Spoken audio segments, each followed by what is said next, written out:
ఏపీలో రాజకీయ ప్రముఖుల నేతల శృంగార భాగోతాలు సంచలనం రేపుతున్నాయి. తాజాగా టీడీపీ ఎమ్మెల్యే ఆదిమూలం వీడియోలు బయటకొచ్చాయి. సత్యవేడు టీడీపీ ఎమ్మెల్యే ఆదిమూలం రాసలీలకు సంబంధించిన ఓ వీడియో లీక్ అయింది.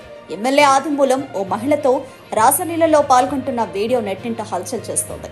చెల్లి అంటూనే తనపై లైంగికంగా దాడికి పాల్పడ్డారంటూ ఆదిమూలంపై బాధిత మహిళ పోలీసులకు ఫిర్యాదు చేసింది. తనపైన ఒత్తిడి తెచ్చి లైంగిక దాడి చేసినట్లు బాధితురాలు ఫిర్యాదులో పేర్కొంది.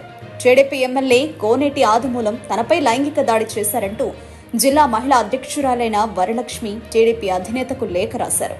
కూటమి ప్రభుత్వం అధికారంలోకి వచ్చిన తర్వాత ఎమ్మెల్యే కోనేటి ఆదిమూలం తనపై కక్షగట్టి అసభ్యకరంగా ప్రవర్తిస్తూ తనతో శారీరకంగా కలవాలని ఒత్తిడి చేశారని వరలక్ష్మి తెలిపారు. కొన్నాళ్లు తప్పించుకున్నప్పటికీ ఆయన నుంచి వేధింపులు ఎక్కువయ్యాయని, ఆ తర్వాత నన్ను భయభ్రాంతులకు గురిచేసి నన్ను లైంగికంగా చెరిచాడని ఆమె చెప్పారు. ఆ తర్వాత కూడా నన్ను ఇబ్బంది పెడుతూ లైంగిక కోరికలు తీర్చాలని ఈ కామంధుడు టార్చర్ చేస్తున్నాడని తెలిపింది.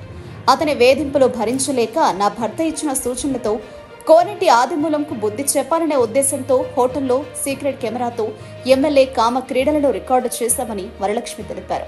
దీనికి సంబంధించిన ఆధారాలన్నీ కూడా పోలీసులకు అందజేస్తామని ఆమె పేర్కొన్నారు. మరి దీనిపై టీడీపీ అధినేత ఎలా స్పందిస్తారో చూడాలి.